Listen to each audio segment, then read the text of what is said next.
À l'automne 2011, Mélina Tanguay, gérante du restaurant F-Bar, est victime d'un braquage.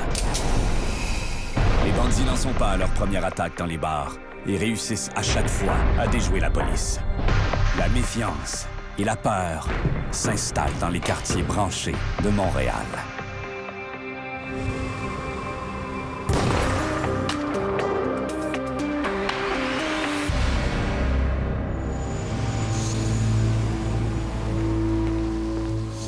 Dans la soirée du 2 décembre 2011, c'est au tour du F-Bar de recevoir la visite des braqueurs. Ce sera le 21e établissement à être braqué.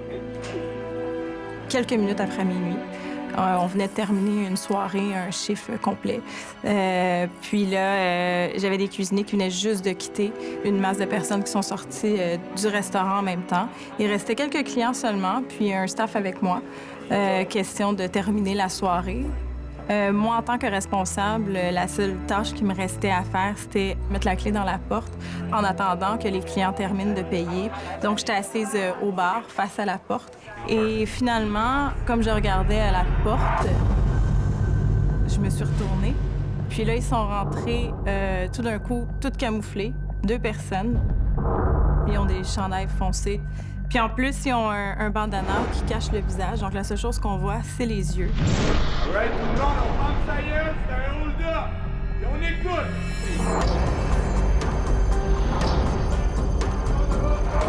Le premier qui est arrivé, qui s'est introduit, si on veut, à moi, avec un fusil, m'a montré qu'il était armé.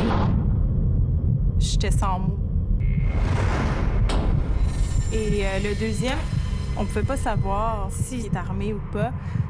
J'avais de la misère à comprendre ce qui se passait vraiment ou à réaliser ce qui se passait, parce que souvent, c'est après qu'on réalise tout ce qu'on vient de vivre. Quand ils sont rentrés, j'ai un ami qui m'a texté. J'allais répondre. Comme j'allais répondre, j'avais le téléphone sur moi, sur mes jambes. Donc moi, ma réaction, elle a été d'écrire 911. Je sais pas pourquoi, en me disant, il va peut-être appeler au restaurant. Puis s'il n'y a pas de réponse, s'inquiéter. Ou envoyer peut-être le 911, je sais pas. Il savait que j'étais au travail. Je me disais, mon ami, est-ce qu'il va comprendre? Est-ce qu'il va voir mon message comme un texto de détresse, si on veut? Bon, on cherche de l'aide, on cherche un peu de support à quelque part pour dire, s'il vous plaît, aidez-moi. L'automne 2011 est chaud à Montréal. Une série de braquages sème la consternation dans le milieu des bars du centre-ville. Les voleurs profitent de la fermeture pour frapper avec force et avec l'objectif de mettre la main sur d'importantes sommes d'argent. La vague de braquage, j'en avais entendu parler, oui. Sur Facebook, il y avait quelqu'un qui avait eu une vidéo des braqueurs qui étaient passés. C'est vraiment le bon vieux modus operandi. Il était tout le temps le même. C'était les recettes de la fin de semaine. C'était le dimanche soir que ça se passait. Tout l'argent de la fin de semaine était là. Donc, ils partaient avec des sommes quand même considérables, plusieurs milliers de dollars. Le type de vol, c'était tout le temps la même chose. Les voleurs rentraient quand il restait 1 ou 2 employés, quand il restait très peu d'employés. Et quand ils tombaient face à face avec les employés, il y avait l'effet de surprise. Puis ils étaient armés. Alors, on a 11 vols qualifiés avant le 20 novembre. Et à partir du 20 novembre jusqu'au 5 décembre, on va avoir 11 autres vols qualifiés, pour un total de 22. Les braqueurs exigent qu'on les emmène au coffre de l'établissement, au sous-sol. Ils forcent également tous ceux qui se trouvent sur place à descendre avec eux, laissant la salle à manger du restaurant déserte. Maintenant, aussi, on est dans une cuisine. Faut pas oublier, il y a des armes dans une cuisine et des couteaux.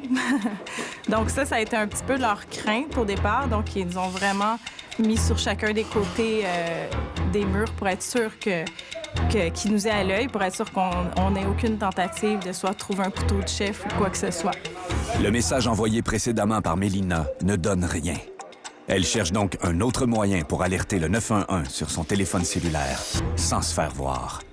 J'ai essayé de penser, de dire comment je peux juste signaler 911 puis jeter mon téléphone dans un coin, à quelque part, échapper doucement sans qu'on s'en rende compte, mais que l'appel 911 roule, qu'il puisse repérer l'appel, d'où est-ce que ça arrive. T'sais, l'écran est quand même lumineux. S'il savait que j'étais en train de faire un appel ou de faire quoi que ce soit, ben là, peut-être que le fusil aurait peut-être pu servir à quelque chose. Puis en même temps, on se dit, si on se fait prendre à appeler le 911, c'est quoi les représailles?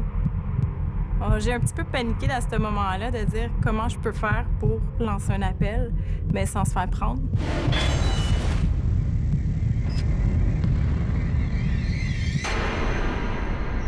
J'ai laissé tomber.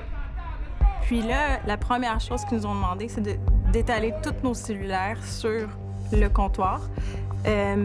Maintenant, c'était probablement pour être sûr que personne fasse un appel caché, justement, soit le 911. Il y a une des clientes qui venait pas de Montréal, venait tout juste d'arriver. Elle venait d'un autre pays. Puis la panique s'est vraiment emparée d'elle. Je veux pas dire hystérie, mais pas très loin. Elle n'arrêtait pas de répéter, dans mon pays, ça arrive, on est mort, on est mort. Si ça arrive dans mon pays, on est mort. Puis là, on était comme, OK, mais j'essayais d'être rassurante. Je dis là, c'est pas le temps de discuter. Mélina Tanguay se retrouve prise entre une cliente qui contrôle mal ses émotions et des braqueurs qui semblent prêts à tout pour mettre la main sur un gros butin. Elle craint que la situation ne dégénère. La série de braquages qui sévit dans les bars de Montréal en 2011 se poursuit le 2 décembre au F-Bar, le 21e vol sur la liste. La tension est vive alors que les braqueurs emmènent leurs otages au sous-sol du restaurant et entreprennent de forcer le coffre-fort. Ils voulaient aller dans le bureau, ils voulaient que j'ouvre la combinaison. Mais moi, la combinaison, c'est un coffre tellement difficile à ouvrir. Puis moi, ma responsabilité n'est pas d'ouvrir le coffre. Je connaissais la combinaison, mais c'est quelque chose que je faisais tellement jamais que même toute seule, ça me prenait peut-être 2-3 fois avant de réussir à l'ouvrir. Donc, si je le laissais avec l'adrénaline et le stress de la pression de quelqu'un armé à côté de moi qui veut absolument que je le rouvre,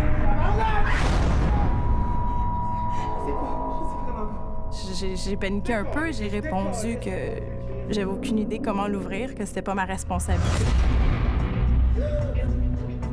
Donc, il a travaillé très, très fort et très, très longtemps pour être capable d'ouvrir le coin du coffre-fort. Donc, ça a dû prendre 15 minutes, 20 minutes à essayer. La nature de chaque événement était violente, ne serait-ce que parce que les gens étaient armés. Il y a des coups de feu qui ont été tirés chez Roger au plafond. Même si personne n'a été tué, ça doit faire peur quand t'es pas dans un bar où ça brasse. Au Dieu du ciel, le staff qui se fait séquestrer par des gens cagoulés, ça, c'était complètement inhabituel. C'est certain qu'on avait beaucoup de téléphones et on avait beaucoup de rencontres avec les tenanciers pour leur calmer. Mais aussi, on avait beaucoup de surveillance. Le soir, la nuit, des patrouilleurs qui allaient surveiller. Il y a eu un vol qui a été fait au Barouf. Il y a aussi au Réservoir, au Gainsbourg. C'est vraiment concentré beaucoup sur le même style de bar qui attire une clientèle trentenaire, professionnelle, étudiante. C'est pas des gens qui étaient habitués à même qu'il y ait de la bataille ou des gangs. Il y a beaucoup de bars sur Saint-Laurent où n'importe quel employé a déjà vu du monde se faire sortir cul par-dessus tête par le portier ou du monde qui se font poignarder. Tout ça, ça brasse beaucoup plus. Aussi, c'est des bars où il n'y a pas de crime organisé. Fait que c'est peut-être pour ça aussi que les braqueurs ont frappé ces endroits-là, parce qu'il n'y aurait pas de représailles. Tu t'en vas pas jouer dans des plates-bandes de personnes. Fait que je pense que c'est pas étranger au choix de ces bars-là. Puis même les propriétaires de ces bars-là, il y en a beaucoup qui n'ont pas voulu parler parce qu'il y avait la chienne avec les prochains sur la liste. Puis il y en a aussi qui ont accepté de nous parler, qui ont dit là, on est vraiment tous sur le qui-vive. Puis on se dit, OK, on s'attend tous à recevoir un coup de fil à 4 h, 5 h du matin de la police. Je m'attendais absolument pas à ce que le F-Bar soit touché par cette vague-là.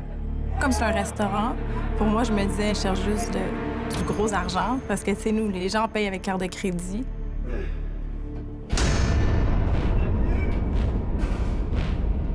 Quand ils ont réussi à ouvrir le coffre, quand même, il y avait une somme d'environ 300 $. La recette de la soirée, c'était pas assez payant pour eux, probablement. Ils s'imaginaient probablement un bar et non un restaurant, donc peut-être qu'il y a eu la surprise, lui aussi, finalement. Donc je pense que ça les a énormément stressés. Ils s'attendaient pas à ça. Puis ils s'attendaient peut-être pas non plus à travailler sur un coffre-fort. Puis aussi qu'ils ont fini par passer plus de temps que prévu avec le travail qu'ils ont eu à faire à ouvrir le coffre. Les premiers braquages étaient plutôt lucratifs pour les voleurs. Ils touchaient de grosses sommes, des milliers de dollars. Les braquages de bars se multiplient et forcent la police à constituer une escouade spéciale qui devient effective le 7 septembre 2011. Rapidement, les policiers se sont mis à travailler, à mettre des équipes spécialisées sur des problématiques particulières. Ils font ça dans plusieurs postes de quartier. Et là, sur le plateau Mont-Royal, ce qui était la problématique de l'heure, c'était les braquages dans les bars. Alors, on établit une stratégie pour pouvoir couvrir de nuit, de jour, les plateaux Mont-Royal et la centre-ville pour faire la patrouille près des clubs. Les employés, surtout, pensaient que c'était des gens qui connaissaient ça.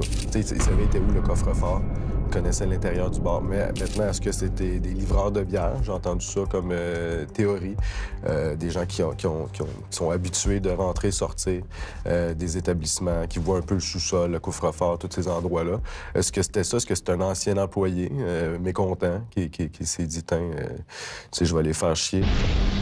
Les policiers de l'escouade spéciale rencontrent les propriétaires de bars afin d'avoir le plus d'informations possible. Dès le début de la vague de braquage, les enquêteurs réussissent à identifier un modus operandi similaire à d'autres dossiers de vol qualifié. On identifie 4 suspects.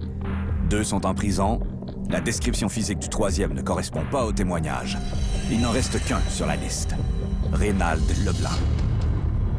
Reynald Leblanc est sorti au début du mois de juin de 2011 de prison. Et le premier vol qu'on a sur le territoire de Montréal, c'est le mois de juin 2011. Monsieur Reynald Leblanc avait déjà commis des vols qualifiés à main armée. Et c'est pour ça qu'il avait été en prison. On sait que c'est un consommateur de stupéfiants. Sa motivation, c'est pour payer ses stupéfiants. Il a commencé avec des petits vols et tranquillement, il s'est donné avec des vols qualifiés. Monsieur Reynald Leblanc, il savait comment est-ce qu'on travaillait la police concernant la filature. Alors, il n'y en avait pas d'adresse fixe. Il s'est promené d'un côté à l'autre côté sans avoir une seule adresse fixe. Il n'y avait aucune facture à son nom, aucun téléphone cellulaire à son nom. Si on enquête la personne, c'est comme si ça n'existerait même pas. Durant l'enquête au complet, on a été capable de déterminer que monsieur Reynald Leblanc n'a jamais porté l'arme à feu. C'est lui qui portait tout le temps la crowbar pour pouvoir ouvrir la porte, les coffres-forts et prendre les enveloppes d'argent. C'est un gars d'expérience, il sait très bien qu'il ne peut pas avoir une arme à feu. Alors lui, il n'amenait jamais l'arme à feu sur lui. Eux, ils s'obstinaient entre eux. Un disait « Est-ce que tu as barré la porte? » Là, l'autre disait « Non, pas moi, mais là, nous, on est ouverts, dans le fond. » Ce qui veut dire que n'importe qui passe peut décider d'entrer puis chercher et dire « Voyons, ils sont où tout le monde? » Mais en même temps, on espère que personne rentre, parce que si quelqu'un rentre, il descend en bas, surprend les braqueurs, la réaction, c'est quoi? Est-ce que la surprise peut faire en sorte qu'ils servent de son fusil? La pression s'intensifie sur les braqueurs qui se trouvent toujours au sous-sol du F-Bar. Les 2 bandits ne se sentent pas en sécurité avec la porte d'entrée laissée ouverte. N'importe qui pourrait entrer, se rendre compte du braquage en cours et appeler la police. Rien ne va pour les braqueurs du F-Bar. Les risques de se faire prendre augmentent au fur et à mesure que le temps passe. Mais Reynald Leblanc refuse de baisser les bras et de se contenter d'un maigre butin de 300 $. Une fois qu'ils ont vu qu'il n'y avait pas beaucoup d'argent, la seule chose qu'ils cherchaient, c'est des choses qui avaient de la valeur. Nous, on avait de l'argent de caché ailleurs, dans un tiroir dans lequel on avait toutes les enveloppes avec les distributions de pourboire de la semaine précédente de tous les employés de la maison. Ce qui veut dire environ 2500 $ à peu près. Donc, on entendait, tu sais, tout bouger, tout chercher, parce que ça se peut pas qu'il y ait juste ça. Il faut qu'il y ait autre chose. J'entendais les tiroirs bouger, mais j'espérais quand même qu'ils ne trouvent pas cet argent-là. Ils ont ouvert le tiroir, mais la façon que c'était placé, ils ne pouvaient pas savoir que c'était des enveloppes avec de l'argent parce qu'il y avait des feuilles, des dossiers et tout. Donc, ils n'ont jamais vu cet argent-là. Au début, les auteurs de vol, ils volaient des grosses sommes d'argent. On a pu voir pendant l'enquête qu'ils ont volé entre 20 000, 11 000, 6 000 $. Mais à plus que nous, on faisait la prévention, plus que les tenanciers de bar, ils avaient beaucoup moins d'argent dans les coffres-forts. Les 2 braqueurs n'entendent pas quitter le F-Bar les mains vides. Ils se tournent donc vers leurs otages. Ils nous ont dit « Montrez-moi vos bijoux ». Et là, moi, la seule chose de ma vie que je tiens, c'est la bague de ma grand-mère qui est à mon doigt. Puis là, je me dis « Oh mon Dieu, impossible, je peux pas perdre ça pas de cette façon-là en plus ». Donc, j'ai réussi à la retirer de mon doigt et à passer la bague dans mon collet, en fait, pour réussir à la cacher. Même si elle vaut pas des millions, mais juste le fait que ça appartenait à ma grand-mère, c'est impossible pour moi qu'ils partent avec. Je me disais pas de cette façon-là, ça se peut pas. Ensuite, ils ont pris tous les sacs des employés qui traînaient. Puis là, ils se sont mis à vider tous les sacs, dont ma sacoche, avec justement mon enveloppe de pourboire de la semaine précédente, avec mon adresse et avec mes clés de voiture. Puis là, ils ont fait « Ah, c'est à qui ces clés-là? » J'ai même pas voulu m'obstiner. Pour moi, c'est juste une voiture. Ça pouvait juste partir pour que tout ça finisse. J'ai dit, ben c'est la première voiture juste à la sortie. Personne ne bouge! Donc, ils sont partis avec mes clés, mes enveloppes, mon argent, toutes mes choses. Puis, il n'y avait pas grand-chose de valeur, fait que moi, ça me dérangeait pas. Je me disais, partez, ça va être bien mieux. Nous, on est au sous-sol, on sait toujours pas ce qui se passe en haut. Est-ce qu'ils sont partis? Est-ce qu'ils sont en train de vider le bar? On sait pas. Est-ce que de l'alcool? Je sais pas, moi. Est-ce qu'ils consomment de l'alcool? Puis ils disent, on va ramasser un sac de bouteilles.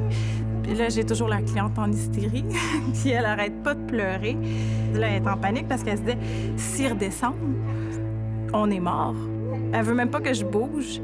Mais j'ai fait, je vais juste m'étirer pour aller chercher le téléphone de la cuisine pour pouvoir appeler le 911. En décembre 2011, la série de braquages de bars est un dossier prioritaire au service de police de Montréal. La voiture volée de Mélina Tanguay constitue une piste importante pour les enquêteurs. Une des choses stressantes, c'est que ils sont partis avec mes clés, mon adresse, tout. Fait que là, je me disais, j'habite toute seule à Montréal. Est-ce qu'ils ont donné les clés à un autre voleur? On commence à se faire des scénarios dans notre tête pour se faire des peurs, dans le fond, parce que on sait pas. Donc, j'ai fait changer mes serrures, juste pour me donner l'esprit tranquille. Malgré la surveillance accrue des policiers, les braqueurs continuent d'attaquer les bars. Ils poussent même l'audace jusqu'à frapper en plein jour, ce qui va causer leur perte. Les policiers se sont mis assez d'analyser comment que ça marche, si bien qu'à un moment donné, ils ont mis une trentaine de policiers sur le terrain un lundi, parce que c'était un classique que certains braqueurs frappaient le lundi dans la journée où l'argent était dans le coffre-fort. Donc, c'était le dimanche soir ou le lundi. Le 5 décembre, le matin de bonne heure, je reçois un appel comme quoi qu'il vient d'avoir un autre vol qualifié au boudoir sur la rue Mont-Royal. Les deux braqueurs font irruption à l'intérieur du boudoir comme ils ont l'habitude de le faire. Mais cette fois-ci, les employés présents sur place sont prêts à les recevoir. La première personne qui se trouve en train de préparer la journée est en arrière du comptoir. Du moment qu'il voit les deux suspects, il va partir à courir pour se rendre au sous-sol et fermer la lumière du bar.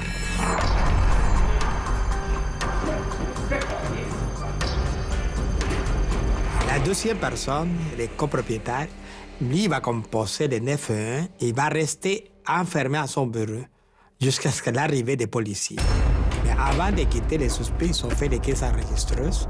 Ils vont voler pour environ $400 en argent. De nombreux policiers patrouillent les rues du centre-ville de Montréal. L'un de ces patrouilleurs aperçoit Christian Langlois au moment même où il sort du boudoir et s'engage dans la ruelle. Il le somme de se rendre. Langlois n'oppose aucune résistance à son arrestation. Reynald Leblanc n'entend pas se livrer aussi facilement. Il s'enfuit, poursuivi par un autre patrouilleur qui se trouvait sur place. Le braqueur est rapidement rejoint et maîtrisé. Forcé de se rendre, il est aussitôt arrêté, à quelques pas seulement du lieu de son dernier crime.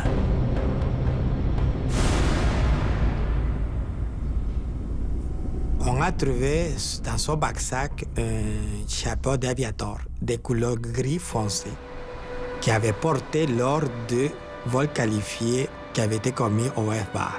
Et en plus de ça, on a trouvé les clés du véhicule volé. Alors ces éléments nous ont pu permettre de dire que c'était M. Leblanc qui était le suspect qui avait forcé les coffres-forts de F-Bar.